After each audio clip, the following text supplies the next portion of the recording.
الحمدللہ رب العالمین والصلاة والسلام علی سید المرسلین اما بعد فاعوذ باللہ من الشیطان الرجیم بسم اللہ الرحمن الرحیم الصلاة والسلام علیکہ یا رسول اللہ وعلی آلکہ واصحابکہ یا نور اللہ. محترم دوستو، السلام علیکم ورحمۃ اللہ وبرکاتہ. محترم دوستو، آج میں آپ کے لیے جو موضوع لے کر حاضر خدمت ہوں وہ ایک بہت اہم موضوع ہے. آج کے میرے اس ویڈیو کا موضوع ہے قوت خیال یا ٹیلی پیتھی. عام لفظوں میں اسے ٹیلی پیتھی کہا جاتا ہے. میں آج آپ سب کو ٹیلی پیتھی کے بارے میں کچھ بتاؤں گا کہ ٹیلی پیتھی کیا چیز ہے. محترم دوستو، ٹیلی پیتھی کہتے ہیں قوت خیال کی منتقلی کو، یعنی آپ کی قوت خیال کی جو طاقت ہے اس کے ذریعے آپ دوسروں پہ اپنے خیالات کس طرح منتقل کر سکتے ہیں، یا دوسروں کے خیالات جو ہیں وہ کیسے جان سکتے ہیں کہ اس وقت ان کے ذہن میں کیا خیالات چل رہے ہیں. تو دوستو، ٹیلی پیتھی ایک باقاعدہ علم ہے، ایک فن ہے، اور صدیوں سے رائج ہے. جب سے حضرت انسان اس دنیا میں آیا ہے تو خیالات کی منتقلی کا یہ سلسلہ جاری و ساری ہے. ٹیلی پیتھی کے ذریعے اپنے خیالات کو دوسروں تک منتقل کرنا، یہ خصوصیت اللہ تبارک و تعالیٰ نے انسان کے اندر ڈالی. اور انسان، آج کے دور کا جو انسان ہے، وہ آپ ایک دوسرے کے چہرے کے امپریشن، تاثرات دیکھ کر سمجھ جاتے ہیں کہ اس کے ذہن میں کیا خیال ہے. لیکن یہ ایک بہت ادنا سی طاقت ہے کہ صرف امپریشنز، تاثرات دیکھ کر آپ ایک اندازہ لگاتے ہیں. حقیقت یہ کہ ہر چیز کا وجود خیال سے ہی ہے. یعنی انسان کے ذہن میں جب خیال آتا ہے، اور خیال جو ہوتا ہے وہ ایک ایجاد کی طرف انسان کو لے جاتا ہے. انسان نے سوچا کہ میں یہ کر لوں، اور پھر اس اپنے مشن کو کامیاب کرنے کے لیے انسان نے جدوجہد کی اور آخرکار اس میں کامیاب ہو گیا. مثال کے طور پر ٹرین بنائی گئی، جہاز بنایا گیا، دنیا کی کوئی بھی چیز ایجاد کی گئی تو وہ خیالات ہی اس کی بنیادی وجہ ہے کہ جب ذہن میں انسان کے خیال آیا تو اس خیال کے تحت اس نے اس کو انجام دینے کی کوشش کی. دوستو، یہ طاقت جانوروں میں بہت ہے. مچھلیاں سمندر کے اندر ایک دوسرے کو ان خیالات کی لہروں کے ذریعے ہی کاشن دیتی ہیں، اشارے دیتی ہیں، ایک دوسرے سے رابطہ رکھتی ہیں. جانور بھی اکثر خیالات کی لہروں کے ذریعے سے ہی رابطہ رکھتے ہیں. جانوروں میں یہ طاقت حد سے زیادہ ہوتی ہے، اور ایک دوسرے سے اپنی وہ جو خیالات کے ذریعے ہی رابطہ رکھتے ہیں، اور خیالات کے ذریعے ہی ایک دوسرے کو پیغامات پہنچاتے ہیں. تو یہ طاقت حضرت انسان میں ان سے بھی زیادہ ہے، لیکن آج علم ناپید ہو چکا ہے، جس کی وجہ سے ہم اس سے محروم ہیں. اور کچھ بزرگوں کی جو ہے وہ ایک دور اندیشی کہ انہیں پتا تھا شاید ایسا ماحول آنے والا ہے کہ لوگ اس کا غلط استعمال کریں گے، اور کرتے بھی ہیں. کافی ایسے لوگ ہیں جو ٹیلی پیتھی کے ذریعے لوگوں کو قابو کرتے ہیں، ان کے خیالات کے اوپر تسلط حاصل کر لیتے ہیں اور اپنی مرضی سے چلاتے ہیں میڈیٹیشن کے ذریعے. تو دوستو، خیالات ہی سب سے بڑی طاقت ہے، عملیات میں بھی اور دنیا کی ہر چیز کے، ہر فن کے اندر. خیالات جو ہے اپنی ایک طاقت، ایک اپنا حجم اور ایک اپنی جو قوت رکھتے ہیں.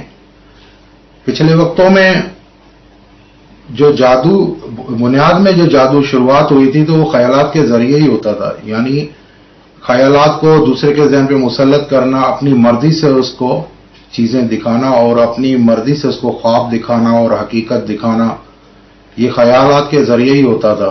خاص طور پر یہ جادو مصر میں ہوتا تھا. آج بھی جو بھی جادو اس دنیا میں اس وقت موجود ہے اس کی مین بنیاد خیالات ہی ہیں، چاہے وہ علم نوری ہو یا علم سفلی ہو. اصل طاقت خیالات کی کار فرما ہوتی ہے. کہ مثال کے طور پہ آپ کسی کے پاس جاتے ہیں کہ بھائی مجھے فلاں شخص مسخر کرنا ہے، اپنے کہنے میں کرنا ہے، تو وہ آپ کو کہتا ہے عامل کہ آپ اس کی تصویر لاؤ، اس کی تصویر لاؤ، ہم تصویر پہ پڑھیں گے. جب اس کی تصویر لائی جاتی ہے تو اس کی تصویر کے اوپر عامل پڑھائی کرتا ہے یہ کیا ہوتا ہے، اپنے خیالات کی پوری نیگیٹیوٹی یا پازیٹیوٹی وہ اس کی تصویر کے اوپر تصور کے ذریعے منتقل کرتا ہے اور اپنی مرضی کے اثرات اس کے اوپر ڈالتا ہے. پھر چاہے وہ پڑھائی کا وسیلہ استعمال کر رہا ہے یا کوئی اور طریقے استعمال کر رہا ہے، لیکن مین اس کا جو مرکز ہوتا ہے اس کے خیالات ہی ہوتے ہیں. کسی قبر کے اندر دفن کرتا ہے کوئی تعویذ یا پتلا کسی کا بنا کے، تو پتلا بنانے کا کیا مقصد ہوتا ہے؟ اصل میں اس کے خیالات کی طاقت وہ اس پتلے کے اندر منتقل کرتا ہے اپنی پورے مضبوط قوت ارادی سے، یہ سمجھ کے کہ یہ فلاں شخص کا پتلا میں نے بنایا ہے اور اپنے میں اس بندے کی تباہی کے لیے کام کر رہا ہوں. تو یقین مانی عمل سے زیادہ اس کے خیالات کی جو قوت ہوتی ہے وہ مجمع ہو کر جمع ہو کر اس شخص پہ اثر انداز ہوتی ہے جس کا وہ تصور کر کے بیٹھا ہوا ہے. تو یہ خیالات تصورات کی طاقت جو ہوتی ہے یہی عملیات کی جان ہوتی ہے. اب یہ چیز پیدا کرنے کے لیے مشقیں پیدا کی گئی. انگریزوں نے نقطہ بینی، شمع بینی یعنی توجہ کو مرکوز کرنے کے لیے مشقیں پیدا کی. لیکن اصل میں یہ ہمارے جو مسلمان صوفیہ بزرگان دین گزرے، جو بھی اولیاء کرام گزرے، ان سے پہلے جو انبیاء کرام کے ذریعے صحابہ کو، اہل بیت کو اور جو بھی تابعین کو تعلیم ہوتی آئی، اور وہ اصل میں یہی خیالات کی منتقلی کی وہ طاقت ہے کہ جس کے ذریعے ان کے آپس میں ایک محبت کا رشتہ اور ایک ایمان کا رشتہ قائم ہے. ایمان کیا چیز ہے؟ ایمان عقیدہ یہ بھی ایک خیال ہے. جب وہ خیال پختہ ہو جاتا ہے، مثال کے طور پر آپ کا خیال اللہ تبارک و تعالیٰ کی طرف ہر وقت رہتا ہے، آپ عبادت کرتے ہیں، کوئی بھی کام کرتے ہیں، دین کا کام کرتے ہیں، ذکر کرتے ہیں، درود پڑھتے ہیں، تو آپ کا مرکز و محور اللہ تبارک و تعالیٰ کی ذات ہی ہوتی ہے. اور بار بار اس چیز کی تکرار ایک ہی پوائنٹ پر رکے رہنے کی وجہ سے آپ کی خیالات کی جو لہریں وہ ایک جگہ پر جمع ہوتی رہتی ہیں. اس سے ایک بہت بڑی طاقت اور آپ کے ذہن کے اندر ایک بہت بڑی فریکوینسی پیدا ہوتی ہے جسے آپ روحانیت کہتے ہیں. اصل میں روحانیت یہی خیالات کی طاقت ہے. پاک خیالات کی طاقت کو روحانیت کہا جاتا ہے. نیگیٹو خیالات جو ہوتے ہیں ان کی طاقت کو جمع کرنا سفلیت کہا جاتا ہے. تو جو آپ کے اندر نوری طاقتیں ہیں، روحانی طاقتیں ہیں، وہ آپ کے صاف خیالات کی پاکی کی مضبوطی جو ہوتی ہے اس کی وجہ سے پیدا ہوتی ہے. تو اصل یہ روحانی طاقت خیالات ہی ہے. تبھی کہا گیا ہے کہ اپنے خیالات کو پاک رکھیں، ذہن سے برے خیالات وسوسوں کو جو ہے دور رکھیں. آپ نے اکثر سنا ہوگا کہ جب آپ کوئی عمل کرتے ہیں اور کوئی بھی مطلب جو ہے کام نیکی کا کرتے ہیں تو کہتے ہیں کہ آپ نیت صاف رکھیں. نیت کیا ہے؟ نیت بھی خیال کا ہی ایک نام ہے. آپ اس کو صاف رکھتے ہیں. جب نیت صاف تو منزل آسان، یہ ایک آپ نے محاورہ سنا ہے. تو وہ آپ کی جو یہ پازیٹو انرجی ہے، جو پازیٹو خیالات ہیں، وہ مجمع ہو کر ایک پازیٹو طاقت بننا شروع ہو جاتے ہیں، جس کا اظہار آپ کی آنکھوں سے، آپ کے چہرے سے ہونا شروع ہوتا ہے، اور پھر اس کے بعد آپ کی پوری ذات سے، آپ کے پورے وجود سے یہ اظہار ہونا شروع ہوتا ہے. تو آپ نے ایسا بھی سنا ہوگا کہ کئی بزرگان دین کو لوگ گھروں میں لاتے ہیں دعا کے لیے، برکت کے لیے، کہ بزرگوں کا گھروں میں آنا جو ہوتا ہے باعث خیر و برکت ہوتا ہے. تو یہ اصل میں انہی کے ایک پاک صاف خیالات کی طاقت ہوتی ہے جو اتنی بڑھ چکی ہوتی ہے کہ اس کا اظہار ان کے وجود سے ہونا شروع ہوتا ہے. جہاں وہ جاتے ہیں ان کے وجود کی اس خیالاتی قوت، اس پازیٹو خیالاتی قوت کی روشنی جو ہوتی ہے وہ دوسروں کو بھی فائدہ پہنچاتی ہے. اسی کو ہی فیض پہنچانا کہا جاتا ہے.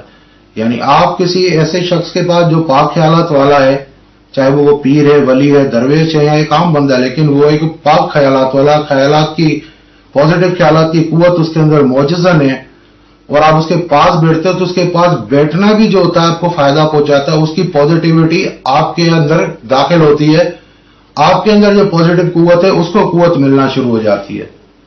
تو خیالات کی طاقت جو ہے وہ روحانیت کا مغز ہے. یعنی جو اس طاقت کو مضبوط کر لیتا ہے تو وہ روحانیت میں ہمیشہ ثابت قدم رہتا ہے، اور اس کی جو پاورز ہوتی ہیں، روحانی پاورز ہوتی ہیں، اس کا اظہار اس کے بغیر کسی پڑھے یا بغیر کچھ کہے اس کے جسم سے، اس کے چہرے سے، اس کی آنکھوں سے اور اس کے وہاں موجود ہونے سے ہی ہونا شروع ہو جاتا ہے. بعض لوگ ایسے ہوتے ہیں، آپ نے سنا ہوگا کہ ابھی ہم فلاں بزرگ کے پاس جاتے ہیں، فلاں مزار پہ جاتے ہیں تو ہمیں سکون ملتا ہے. یہ کیا ہے؟ یہ ان کی وہی پازیٹو خیالات کی مضبوط طاقت ہوتی ہے، جو انرجی ہوتی ہے وہ آپ کو ایک سکون دے رہی ہوتی ہے. جب پازیٹو انرجی آپ کی انرجی کے اوپر اثر انداز ہوتی ہے تو آپ کی پازیٹو انرجی جاگنا شروع ہو جاتی ہے. اسی چیز کو کہتے ہیں ترسیل فیض یا فیض پہنچنا. تو یہ ایک فلسفہ ہے جس کے اوپر آپ کارگر آپ عمل کر کے اور اپنے آپ کو ایک روشن ضمیر انسان بنا سکتے ہیں، روحانیت میں آگے نکل سکتے ہیں. امید ہے دوستو آپ کو میری ویڈیو پسند آئی ہوگی، اور میری ویڈیوز شیئر کیجئے، لائک کیجئے. کل کے